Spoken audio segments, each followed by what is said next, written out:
You know, when I first started YouTube, it was really hard. And the advice out there was often irrelevant. And when you tried it, it just didn't seem to work. And if I'm really honest, it was hard to understand YouTube. But now when I release a YouTube video on my other channels, I get thousands of views in a day. And I have hundreds of my videos ranking #1 in the Google search. And my channels often get suggested by YouTube as being things to watch for the audience. So in this video, I wanted to share with you the strategy that anyone can follow, regardless of what channel they have. I'm using real life examples on my channel, and I'm going to show you exactly what I did to succeed with my YouTube channels. So in this video, I'm going to cover how I find video ideas and keywords for my videos, how I create clickable thumbnails for videos, several simple tips to help explode your videos using some special tools including AI, what the YouTube algorithm is and how you can use it to get more views on your channel, what experts plan and how they package their videos, and how you can hook viewers in for the first 30 seconds using my retention techniques. Now that may sound a lot, but that's because I've put together almost an hour of all the tips I could possibly put together for you, all in one succinct video. So let's dive straight in and answer those questions. So let's take the first one then. #1, how do I find video ideas? You know, I never run out of video ideas, because I have a method that I'm going to share with you today. And no matter what your niche is, you'll find this works. It's really super easy, and the tools that you need are free anyway, so there's going to be no costs here at all. All viral videos will need a good idea behind it. Without a good idea, then it's going to be hard for you to then build a decent video. And then once you have a good idea, you then need to build on what's going to work for your audience. It's not just about ideas, but it's about building on a strategy that's going to get you subscribers, going to get you clicks, encourage your audience to come back to you next time you release a video. And it's based on real data, not just guesswork. So idea #1, I'm going to call this the simplest idea. And the idea here is to just remake what worked before. So how do we do this? Well, on each of these ideas, I'm going to show you exactly what to do. So how do you do this, and how do you remake what worked before? Well, you simply just go to your content, you click views and see what needs remaking. So when you click on what's popular, then you're looking for anything over a year old. So just look, see what's over a year old and see what was popular and what needs remaking. See if there's anything using the year. So you could do Control F, and that would then, if you put in say 2023 or 2022 or whatever year you're going to replace, you can then see if it needs replacing. So anything that's changed, think in terms of if there's been any software you had, where the layouts have now changed or the formats have changed, or there's a new software update and the interface has changed, then reproducing the same video, but maybe with just an updated version of it, particularly if it last time brought in great views. So most good YouTubers will constantly have 5 or 6 that they reproduce every year with just an update on the fact it's the next year. And in fact, they can even prepare it ahead of time, ready to be released at the beginning of January, February of the next year. And the best bit is you can always look at the retention graph to see which bits particularly kept your viewers watching. And they're the bits you want to spend more time on. And if there's any drops or any dips, then you need to avoid mentioning them in your reworking of the video. Now in a moment, I'm going to show you how you can actually get 12 video ideas that are going to work based on that type of strategy, but a slightly different version of it. So we'll come back to that in a moment. But first of all, point #2 is known as the content gaps. And this is something quite new from YouTube. Recently, you can now go to this tab here, so particularly on your desktop, but I think you can get this on your mobile as well.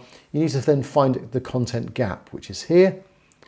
And this is where YouTube then decides basically what are people looking for that they can't find a decent video to answer.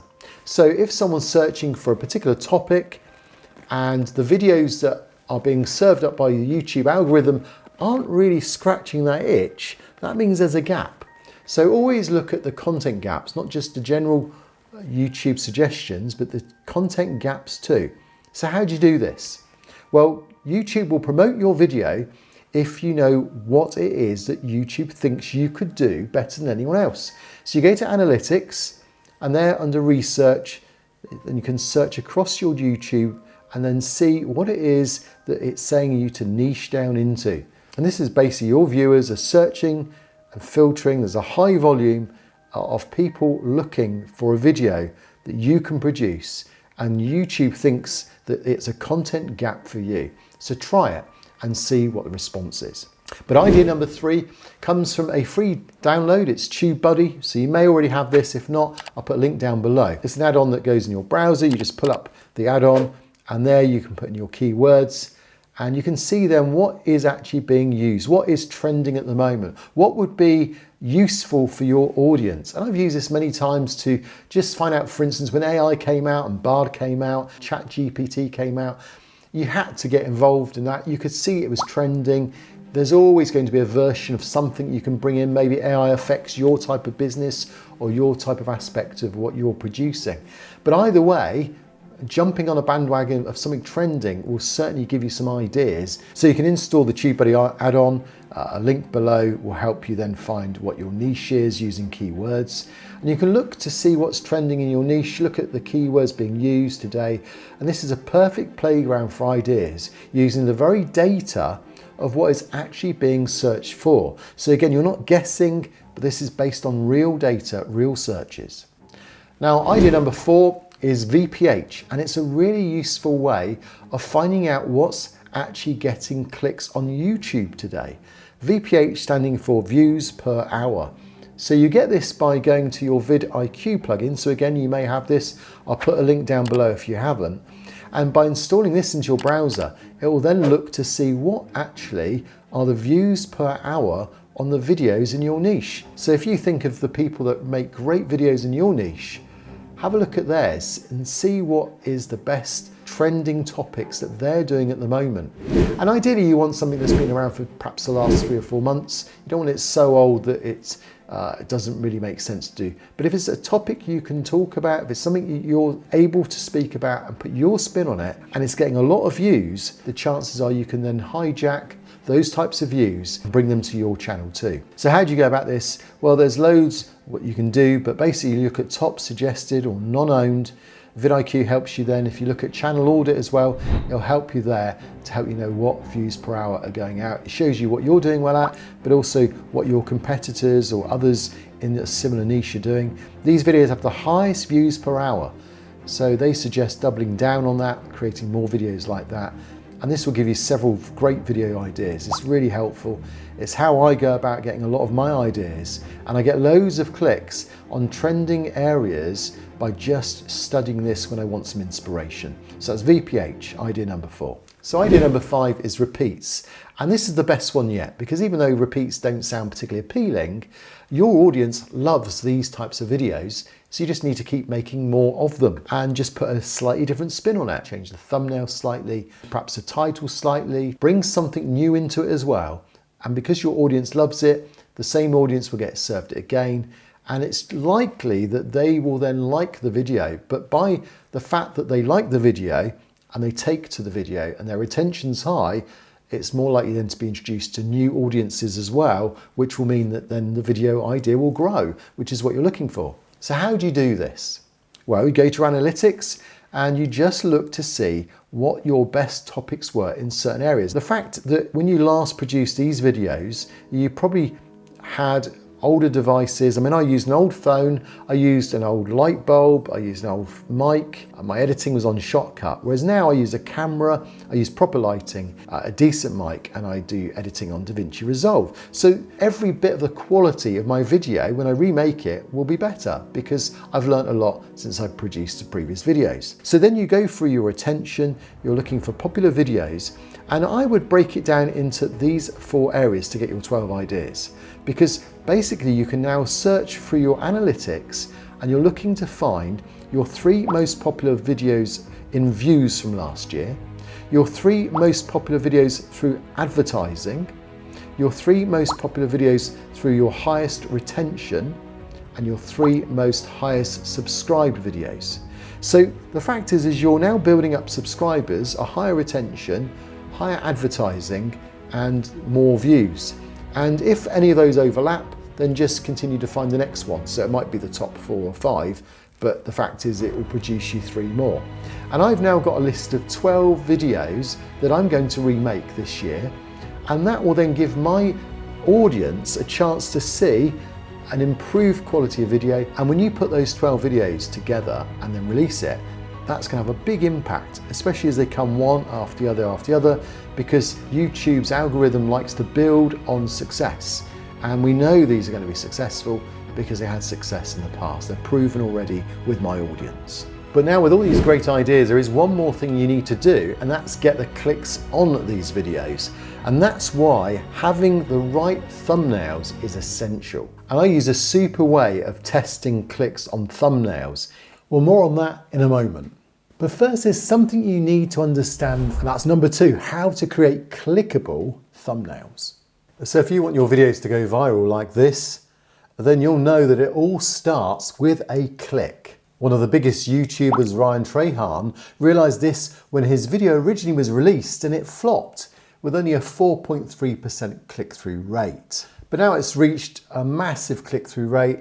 It has over 24 million views. And that was because he changed the thumbnail to one that's now clicked on and is famously seen all over the internet.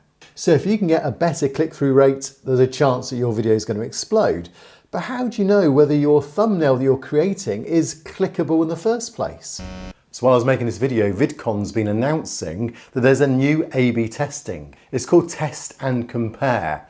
And in effect, you can split test up to 3 thumbnails. But unfortunately, it's not going to be out for general release until about 2024. But is there a strategy that you can use today? Absolutely. So today I'm going to share with you a strategy that uses 2 parts. One part's AI and one part's to do with, you could say, playing pool, but more on that a bit later. So for my thumbnail strategy that I'm currently using and monitoring, I'm particularly using a tool called TubeBuddy. And it's a really helpful tool because not only does it give you an A/B test, but it also gives you this AI that I'm going to show you now. So taking this video that you're watching, the fact you're watching it means that you clicked on the thumbnail. But it'd be interesting to know which thumbnail, but it'd be interesting to, why am I a thumbnail? Blah, blah. Be interesting to know which thumbnail it was that you clicked on. And out of these 4 thumbnails, which one do you think is most clickable? And which one do you think is 38% less chance of being clicked on according to the heat map and the AI that I'm using? Well, we'll come on to that in a moment. But why not pick your A, B, C or D and put it in the comments below to see whether you are right. Of course, most of us don't have the funding of someone like Mr. Beast, who has a team of people that produce their thumbnails for him. And he does the research, they do all sorts of testing, and then the result of their thumbnails, of course, is that it increases their click-through rate. And of course, even a 0.1% increase on their click-through rate will make a huge difference to the amount of views they receive on a video. Yet most of us can't afford the team, the designers, and the people to do that for us. But we can afford something like this TubeBuddy tool that actually will pay for itself once you start to increase your click-through rate. So in effect, you can double your CTR, your click-through rate on your thumbnails, which I've done on one of my other channels, and that in effect then doubles the views, the subscriptions, and the revenue that those videos produce. So the TubeBuddy tool has several options on it. There's a free download part to it as well. I'll put the link down below. And once you then get your TubeBuddy up and running, you can see it integrates nicely into YouTube itself. So then when you're in your YouTube channel, you can then go across and you can start to then look at the heat map. You can upload several versions of your thumbnail and it will then predict through AI where it thinks people are going to click. And that produces this heat map. And then that tells you as well how they're going to potentially be clicked on in the future. And so what I then do is put an order of those thumbnails. And that would be forming the first part of my strategy, is putting what it considers the most important or the most clickable thumbnail. I'd put that on my channel first, so it gives it a really good start when it first gets released on the video. So once you then know the order of your thumbnails and you've already got one up and running for your release of your video, this leads us onto the second part of the strategy. And this again is with the same tool, TubeBuddy, which again I've put a link down below for you. So have you ever played a game of pool in a pub? So what it is you have this situation where it's known as the winner stays on.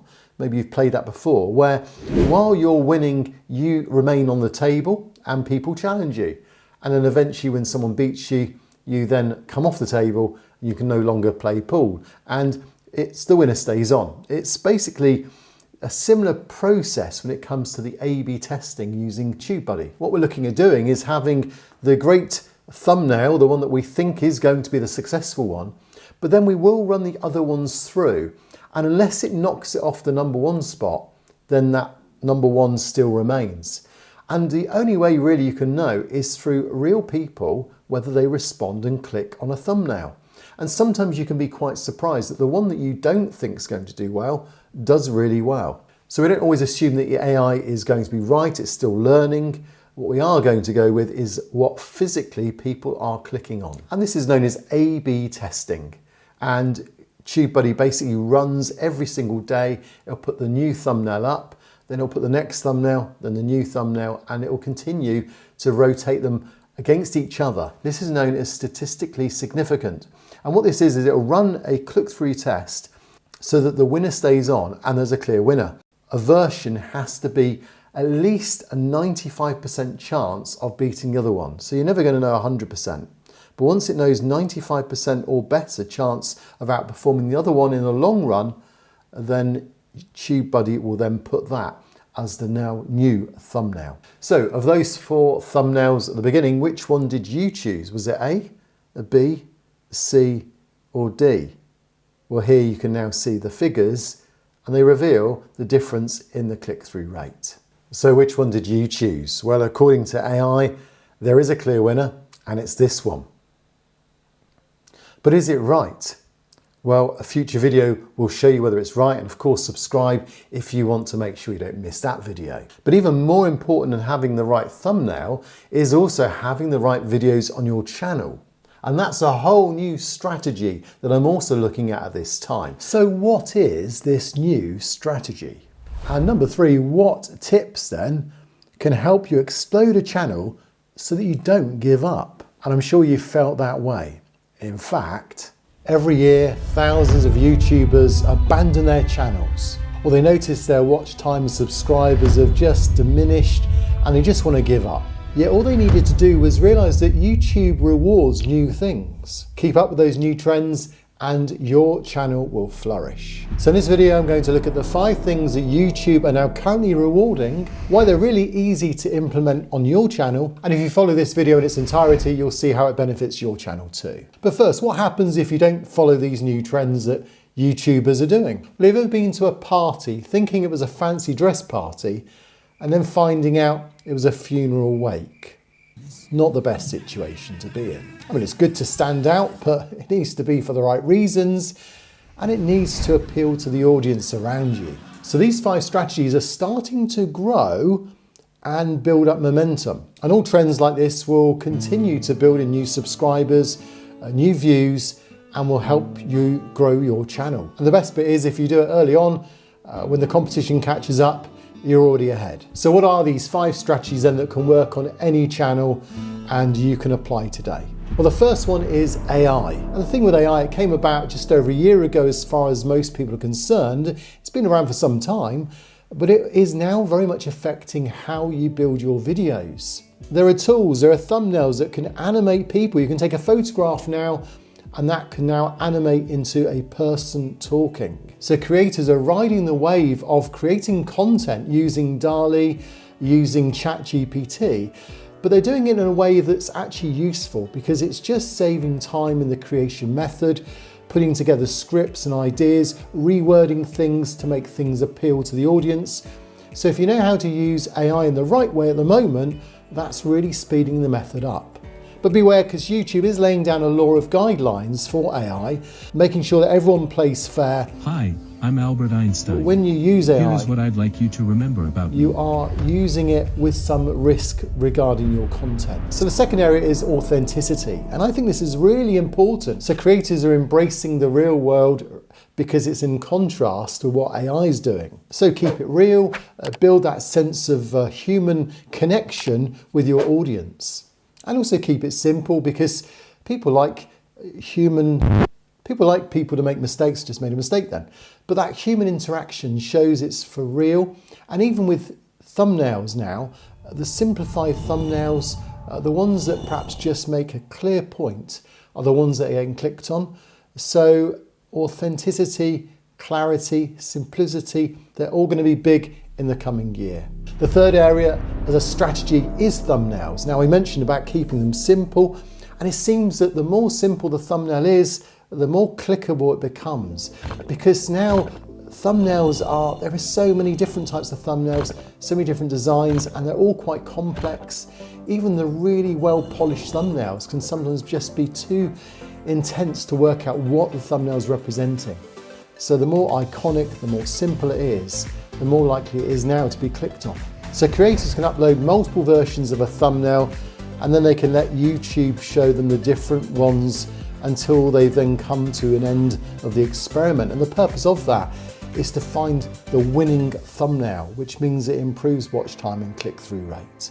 But of course, TubeBuddy provided a tool that's done that for the last few years. And again, I've done a video up here that you can actually watch that will show you how that works and how this new tool works too. So see my thumbnails video if you want to see how that tool works. So the fourth area is community.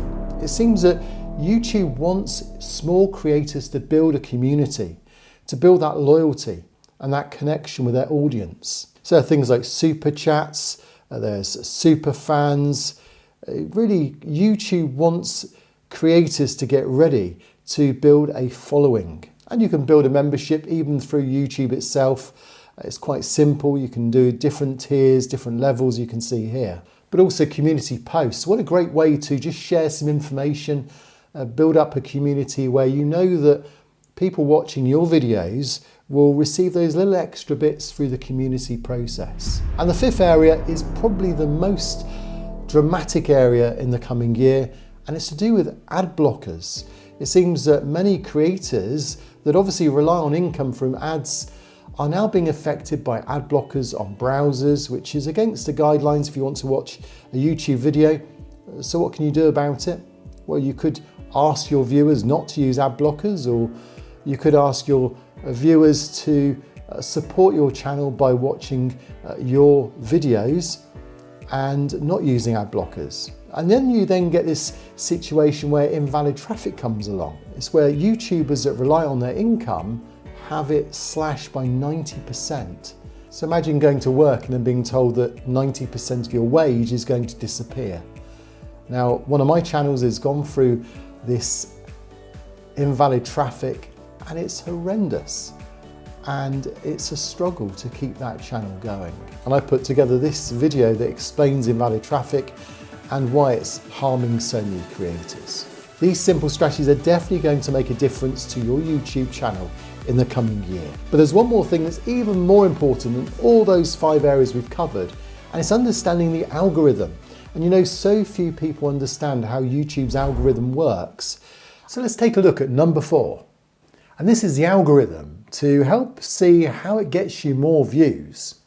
So in this video I'm going to explain what the algorithm is that YouTube uses, how you can then use it on your channel, and then how by using it on your channel you'll get more views and you'll find more traffic coming your way to your videos. But first, how do you know it works? You know, the algorithm has perplexed YouTubers for many years, and understandably so, that YouTube wants to keep its algorithm under wraps so people can't misuse the system. And it's extremely difficult to understand, and yet a recent YouTube update on YouTube Studio has given us some clues about our own channels and what we need to do to get a bigger audience. It is worth saying though that there are many algorithms, not just one on YouTube, but we're going to look at the main one where YouTube suggests your videos to an audience. And if it works, then you'll find it will grow quite rapidly and quite quickly. And this is in effect the simplest algorithm to get the quickest results. So you need to know where to look on YouTube to get this information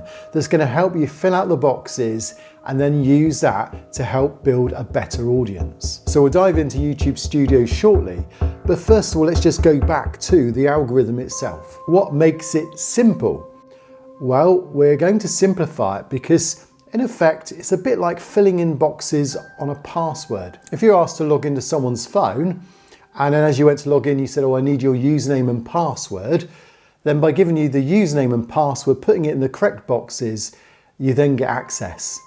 Well, YouTube's algorithm needs several things put into the right boxes, and you need to get that information first before you then get the benefits of logging in and seeing how it works. So what type of information do you need to harvest about your channel? Well, you need to know things like, what does your audience prefer watching? Does it prefer watching shorts or long form? You need to know things like, what age is my audience? Because that will affect their attention span. What also is the recent videos they've watched that have particularly piqued their interest? You need to know when they're online. When should you release your videos to maximize the amount of interest? Because again, it's known that the algorithm responds if it's popular to your current audience.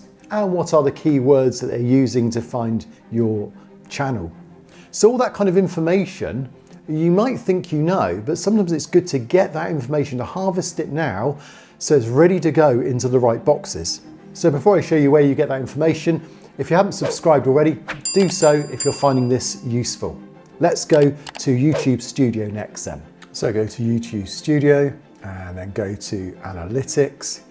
And there then you're looking for the top content in this period. And what this does is just gives you an idea as to what actually is seen as your niche at the moment. So topics might vastly be different. You need to then rethink if they are different, because if they're too different, then they'll be weakening your niche Google considers your channel about. So that's the first thing. Just make sure you've got really videos that are looking consistent and the same. The second thing you need to do is then go to audience. So if you click on audience, and here again, you're going to get some really valuable information, because you've now got, these are the channels that my audience is watching in the last 28 days. So I can look to see, and I can click on these channels, maybe even subscribe to them, just to see what is it they're talking about, what's going down, because my audience is also getting their information. So in effect, this is my competition, but also I can work with it. So if I go through these, I can see there's some really big channels there and some smaller channels too. So I'm competing against various types of channels. I need to be familiar with what it is that they're showing my audience, and make sure then that I'm using videos that are helping to grow my audience, because these actually ring true with my audience here. So that's really important. We're building a clear understanding of what it is that my audience actually watches. And another thing then we need to do, what my audience actually watches, these are the videos that they're watching as well. So am I watching these videos? Do I talk about ranking number 1 on Google? Yes, I do. Do I talk about Facebook? Maybe I don't talk about that enough now. Do I talk more about making money on Google? Not really my scene, so I'm not really doing that. But Google Bard I talk about, so maybe I need to consider a bit more in ChatGPT. So some of my channel are more into AI, and some of my channel are more into ranking on Google. So I need to kind of consider which one of those two niches am I going to focus on in the coming weeks ahead. And here, this is telling me when my users are on. So again, releasing a video around about here at 12 o'clock would make sense. So I get a good run then of my audience picking up my videos. Whereas if I released it here, perhaps in the darker areas on Saturday morning, that wouldn't really work very well for my audience. So that's another way, knowing your audience and then using or allowing Google to suggest it. And you get tools like TubeBuddy here suggesting 3 o'clock on a Wednesday. So as you can see, the format then of the video as well is important. Should it be long form? Should it be shorts? Should it be live? You get an idea. We also look at where they're coming from. We'll also look at whether they've subscribed, and also the age as well. So my age group around about 35 to 40, whereas if it's teenagers or 18 to 24s, then maybe the attention span would be slightly different. So again, you would make sure that your videos really took into account the age group as well that you were appealing to. So what actually is the algorithm itself? Well, creators have tried to use 2-dimensional, 3-dimensional charts, even 4-dimensional in some ways. And it's not an easy thing to explain, but as you can see here, it kind of just shows you that you're taking a slice, a chunk, and depending on what type of chunk you take will depend on how big or small your audience is, and whether or not you niche down to a smaller audience, but then it's easier to get the traffic there. If you go broader, it can be more difficult, but you've got a bigger audience as well and a greater appeal. And then you've got shorts versus long-term or long-form videos. So you have a topic or a channel topic, and the aim is for your videos to be clear enough so that YouTube understands what the audience actually is and what the topic's about. So when YouTube understands it, it then starts to suggest your videos to the audience that it thinks would suit it. And it just does a little trial and test. And if it's successful, it'll continue to then trial it more and make it perhaps a slightly broader audience. So things like your click-through rate will make a difference, how your current subscribers react when you release your video will make a difference too. And if your video does well, then make another video very similar to it, and that will help it also continue to build traction in that little small audience. It will grow, and it's surprising how people will click on a video that's very similar to the previous one if they feel they'll still get something out of it. And as we've just seen, you can now go to YouTube Studio and see exactly what it is the audience does watch. So that gives you a massive clue as to what they are being entertained by or what they're choosing to watch at the moment. But there's also a way of knowing what they want to watch in the future. And that goes through a different algorithm. That's the one to do with the keywords itself. So you click on Analytics in YouTube Studio, and then just on the far right-hand side, you've got Research. And there, if you then click on your viewers' searches, you get to see here some of the things they're searching for. And if you've got quite a lot of these, you can even go for, rather than just all searches, you can go for content gaps only. And what content gaps are is just areas where Google will consider that the audience wants a particular video, but they're not being served it yet because there's not been a high enough quality video to fill that gap. And those are really key. If you can get a content gap video, then that means there's a big audience waiting for a quality video there. But how do experts constantly succeed on YouTube? Well, that's where we need to think about YouTube in a slightly different way. These experts all have something in common. They will all tell you it's not as difficult as you think to create videos that go viral. But that's because they know these 5 main points. Get these 5 right, and you'll be thinking in a different way. And if you think like that, it changes the game. Now, how long should you spend scripting, writing, filming, editing, packaging? How long should you spend on those things? Well, that's going to be answered in a moment. But first of all, have you heard of the 3 Ps? And this is area number 1 to focus on, is ideas, coming up with new ideas. Well, these 3 Ps are essential if you want to succeed on YouTube. So notice what Sean Cannell from Think Media said in a recent interview on those 3 Ps. You have to be willing, I think, to potentially change your channel topic or pivot your channel topic. What are some things I'm passionate about that I could see myself interested in for the next couple years? But what I want you to do is I want you to brainstorm 5 to 10 different passions you could make a YouTube channel about. Now, if you already know what your YouTube channel is about, I want you to do this anyways. The first thing is to just brainstorm. But then what we're gonna wanna do is go on to the next P, which is proficiency. And now this is asking what topic would establish you as an authority with the least amount of effort. What are you good at? What is a natural skill for you? What do you have the most experience in? You've written down 5 to 10 passions, but now you're putting them through a second filter, which is the proficiency filter. You maybe narrow it down to 2 or 3 or 4 more that you have a little bit of experience in. Be honest, like what do you have some momentum in? You have a little experience in. But it brings us to the 3rd P, and that's profit.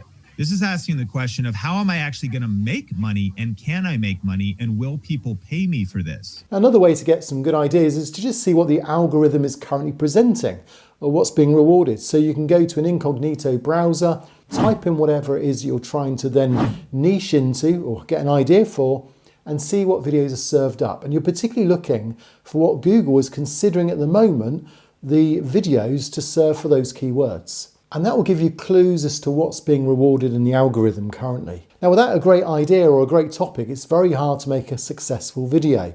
So ideas is always going to be the start of getting the ball rolling, getting the cogs working. But you know, good ideas can also come from what you've already created and proven successful. And Rob Wilson from vidIQ recently explained 3 ways to do that from his videos. The framework rests on 3 pillars: direct, indirect, and abstract extrapolation. Direct extrapolation is your first tool where you pick a successful idea and tweak a single element, doing it with your own content so you're not risking straight out copying anyone else. Now here at vidIQ, we do this all of the time. Our video here, Small Channels Do This to Double Your Views in 5 minutes, was a hit, pulling in over 700,000 views. So we use the idea again. We changed it to Small channels do this to double your subscribers in 5 minutes. The second pillar of the framework is indirect extrapolation. In our niche, videos about YouTube updates perform really well with our audience, but we also know that you love videos about the YouTube algorithm. So let's blend the two. Algorithm update.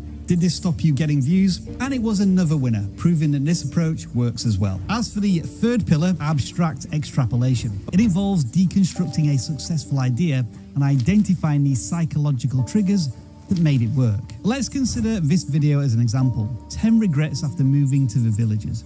Despite a subscriber count of just 100,000, it pulled in an impressive 700,000 plus views. Why did it do so well? Curiosity and negativity, a powerful duo. So using what works on your channel is a key way to improve and to build on the success you've already had. As you collect these ideas, then you need to package them somewhere. I use ClickUp. It enables me to collect ideas that I'm passionate about. And then when I'm running out of ideas, I can just go back to this and there's 20 or 30 new ideas to reconsider, maybe some ideas I've recorded in the past. You notice the advantage of this is it enables me also to do, which is point number 2, idea number 2, and that's packaging. You notice there I've got thumbnails and thumbnail ideas that I put together, and packaging is an essential part of building a viral video. And this is such a common mistake new ones in YouTube make, because they produce a video and they then think, what shall I now do regarding a thumbnail? And they then take a screenshot, or they just come up with something afterwards. And this is why they don't get clicks, because no one's interested in just looking at a clip of the video.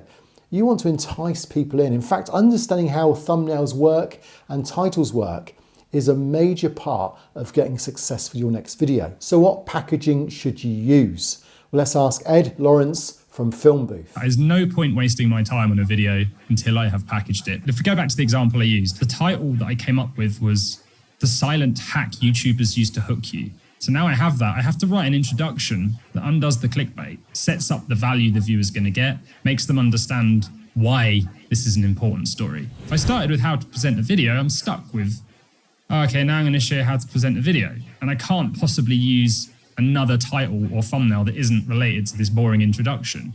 So you've got to do your thumbnail and title first, because it is now our job, and I honestly believe this, it is no longer about making videos YouTube.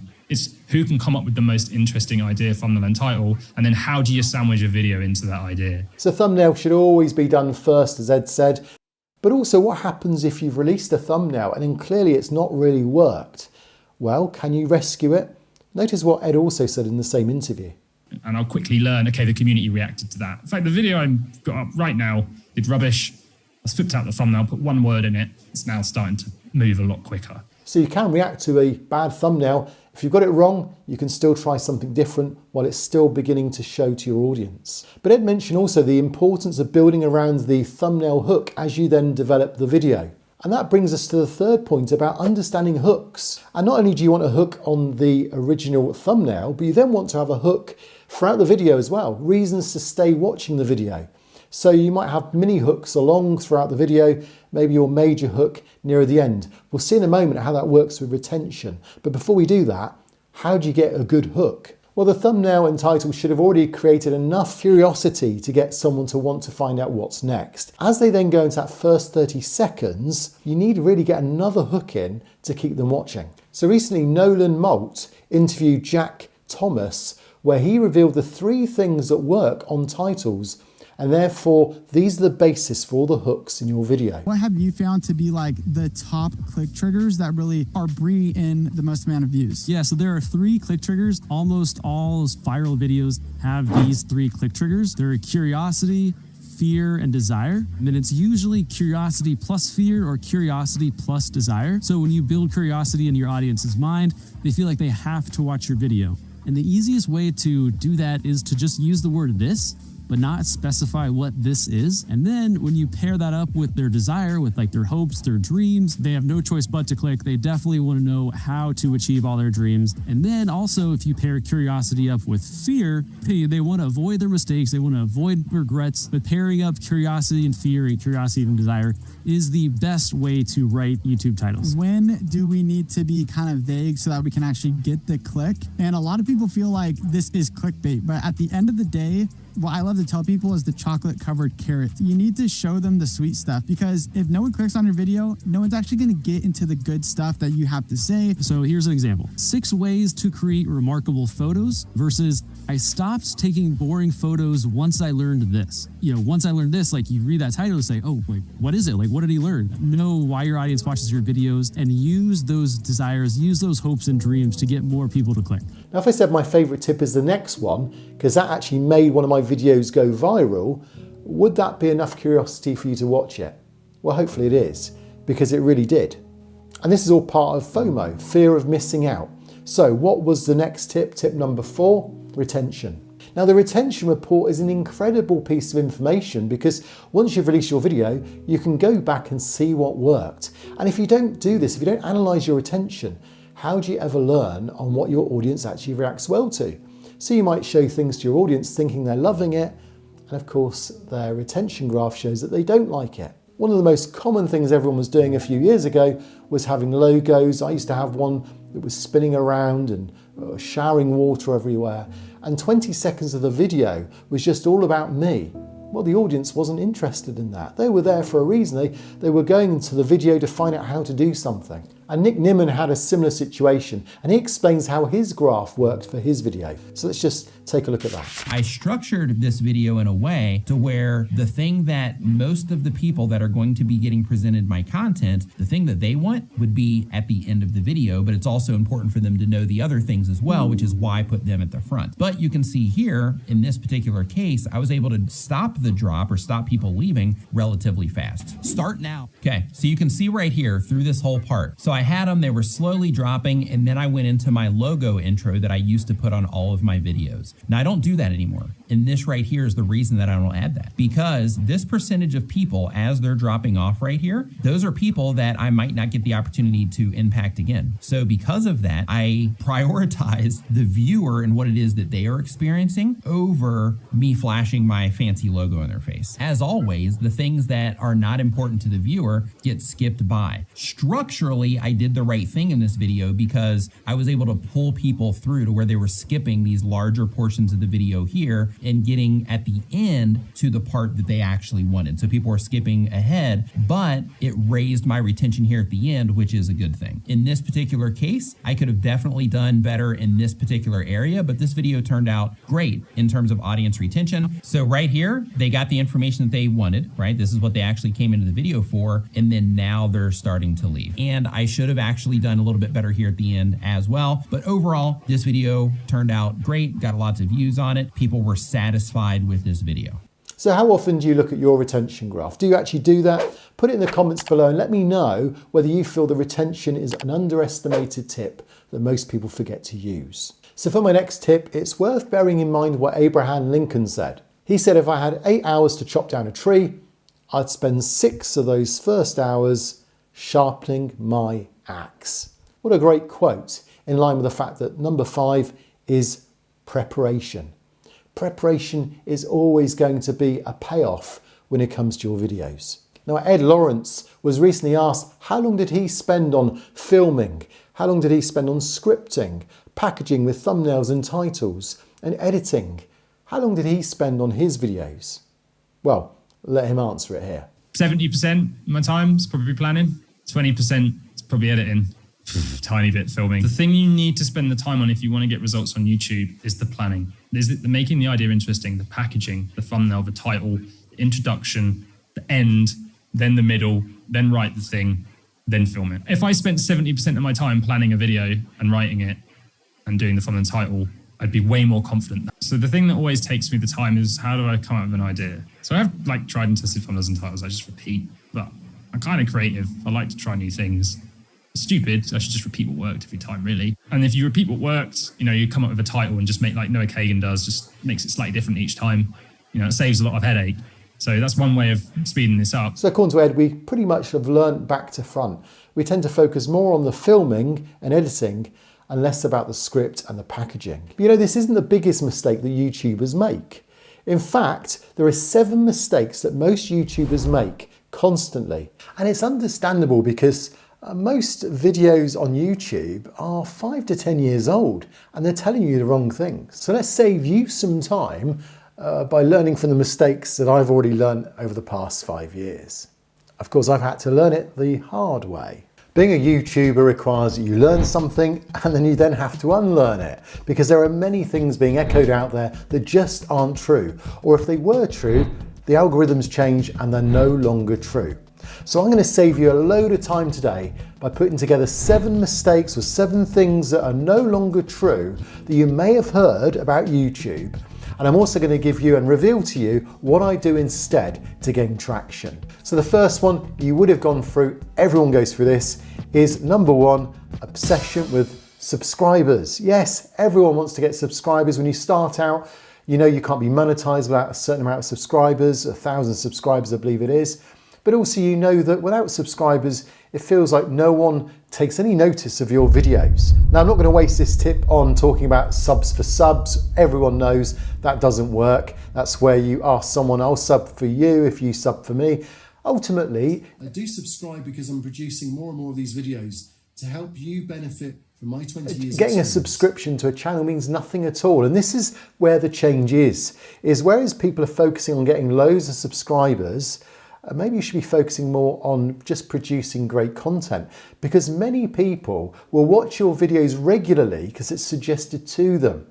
It's not any longer based on whether they subscribe or not.